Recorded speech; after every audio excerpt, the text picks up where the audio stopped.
19th Annual Vancouver Outdoor and Fishing Show. As you can see, everybody's got their display set up.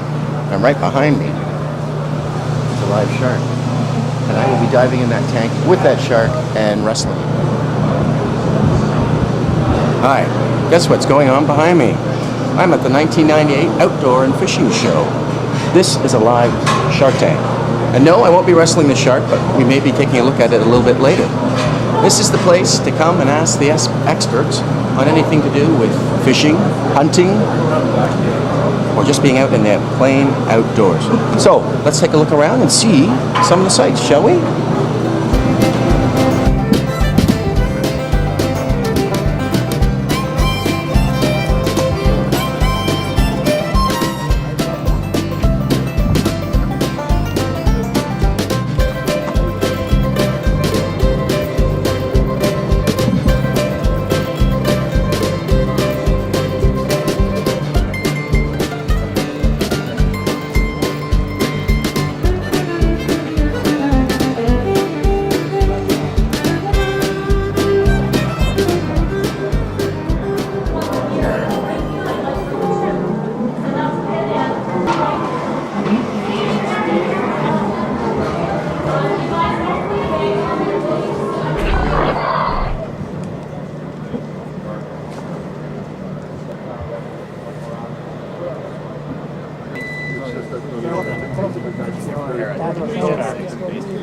He started bumping into the very back of his head, so you have to be very careful what you touch before you enter this tank right here, because back in World War II, where they had to pick up on the scent of human blood. Oh, I guess he's not using the cage. I guess the cage, that is very dangerous. You don't have to really worry about Marco in here soon, though, with all these sharks. So he'll feel right at home inside there. Yeah, you see, he used to be a lawyer. Yeah, he wasn't a very good one. You see where he ended up at, right behind, right into a bunch of sharks. Now, sharks, they can't growl at you like a tiger or bark at you like a dog, but they can show you through aggressive behavior if they don't want you inside the tank there. And see, but the way sharks show you through aggressive behavior is there's pectoral fins. The fins are on the side. If those fins are slightly lowered downward, their nose is tipped up, and their back is slightly arched, that is a sign of aggressive behavior. There'd be no way that he could have entered the tank if he saw that behavior, but since he just jumped in like that, he just does these exotic things sometimes, just amazes me. I wouldn't do it. I'm sure Gladys Seaman has to do it. It's damn good coffee. See what I have here? I have a pine gun. It's a Northern Trail 12 shooter. Now this deadly device should not be used out in the wild. Try hitting a bear with this. I don't think you'll have much luck. But if you're an employer and the employees are giving you a hard time or they're slacking off, this little baby can come in really handy.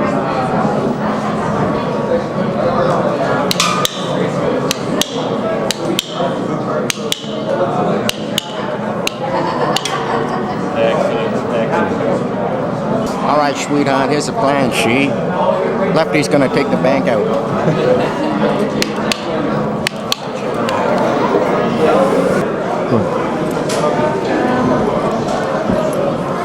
This place has got everything. If you're into fishing, if you're into hunting, or if you're just building a place up north somewhere or in the interior, this place has got everything you need. There are all sorts of new devices for fishing rods. They've even got a fishing simulator. That's right, you can pretend you're fishing well watching TV. Well, you're not watching TV actually, you're fishing with the TV. Got to see it to believe it. And here we have the fly fishing pool. As you notice, there's a great depth of water there. Got to keep the children away in case of drowning. And also, we've also seen a shark tank. There's a guy who actually dives in the shark tank with the sharks. Why he does that, I have no idea. Oh, nothing like a great fire to warm the hands. Especially a pollution-free fireplace. Excuse me. What would you... Can we start this again? Hi, I'm Tom Bird with the Sports Fishing Institute of British Columbia. We're an organization that's an advocacy group for anglers, actually. We represent common everyday anglers, sports, operations, lodges, tackle manufacturers, everybody that has anything to do with recreational fisheries in BC. We work with governments and organizations to promote recreational fisheries, get regulations that we consider fair for the promotion of recreational tourism, and so on. We this year had a very major program with several agencies: Fisheries and Oceans Canada, Canadian Tourism, and British Columbia Tourism, in promoting tourism and fishing in British Columbia. And we're just been working with the Department of Fisheries and Oceans in these kinds of promotional items. This is a measuring tape so that we can, when we measure fish, if we have to release them, tell the size, identification tags, and license holders. So those kinds of things. And we're pretty confident that sport fishing in British Columbia is going to become more and more important because of the restructuring of fisheries. And it's so closely aligned with conservation values and those kinds of things. So that's what we do, and that's how we operate. And I personally think that British Columbia is sitting in an ideal position to become even more important for recreational fisheries, particularly as it ties in with world tourism and that kind of thing. So hopefully we'll see a bright future for this kind of thing. Hi, my name's Stephen Galang. I'm with the Catch the New Wave, Be a Better Boater, Take the Test. It's a national safe boating campaign produced by the Canadian Coast Guard, Search and Rescue, and the Canadian Safe Boating Council. What we're doing is traveling across the country from boat show to boat show. We've got about 17 that we're going to, and we're asking people 10 very simple questions about boating and their knowledge. Really, we're quite interested in the information they don't know, so that when we formulate and develop our public education, we know how to focus our efforts so we can make boating safe for everyone in the country. We're going from Ontario to Quebec to Eastern Canada, all the way out here to BC. We'll be here twice. We're here again during the Vancouver International Boat Show. We're set up at the booth. You could win some fabulous prizes. You can see we're giving away a Durella Visa 220 with an S150 in the back. We're giving a Sea-Doo away, ocean kayaks, you name it. We have prizes for everyone. And all you have to do is come in, fill out a ballot. It takes about 2 or 3 minutes of your time, and you can help us make boating safe for everyone. What's the stupidest thing people do in the boat? The stupidest thing people do in the boat is they forget to wear their life jackets.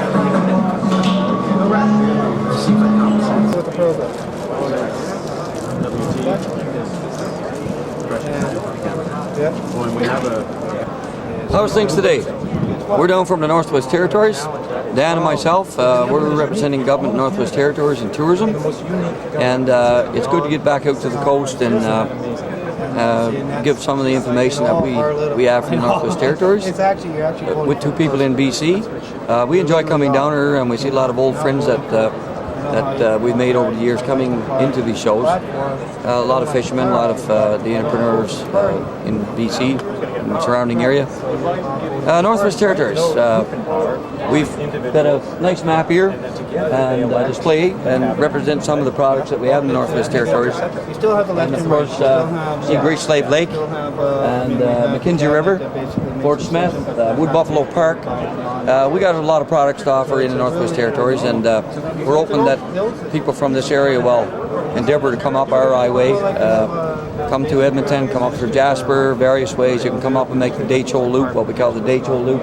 Come up by Fort Liard, Fort Nelson, and make that sweep off, come up around Great Slave Lake, and then come back down by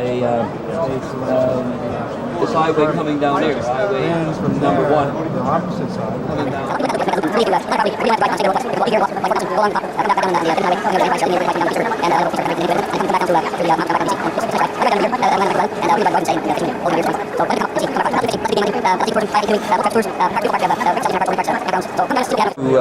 To plan it properly, you really don't have to drive on the same bit of road twice. Can you tell me what your name is exactly?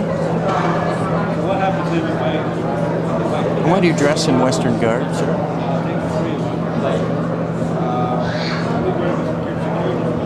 And is there any advice you'd like to give people who want to do outdoor activities? Anything you can offer them in the way of assistance?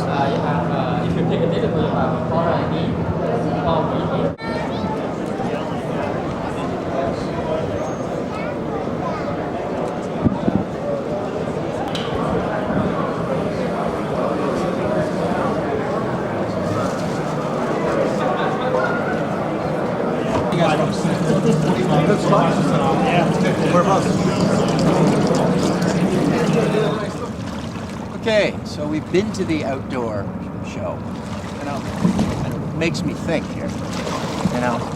Here I am, right by the sea, as you can obviously see, And I'm starting to think, you know, you got your rigs, your tackle box, your bait, your line, your downriggers, your fishing rods.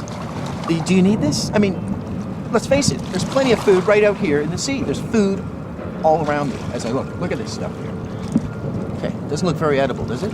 You go to some of these health food stores and they'll sell you this stuff. They'll dry it out, saute it in a little oil, butter, whatever you want. It's delicious. Raw, it's another story. Now, this is the sea, as you can see, and there is plenty of life in here. In fact, you know, before all this high tech came along, before these people bought fishing rods and fishing line and all this stuff, they did it with their bare hands. That's right. You know, they sat out there, primitive man, watched the bears and learned from the bears. Watch. Nothing much in this tidal pool. Think about it. It's the first outdoor food stand. You know, before they had food stands, they came out and they grabbed their fish or their food from the wild.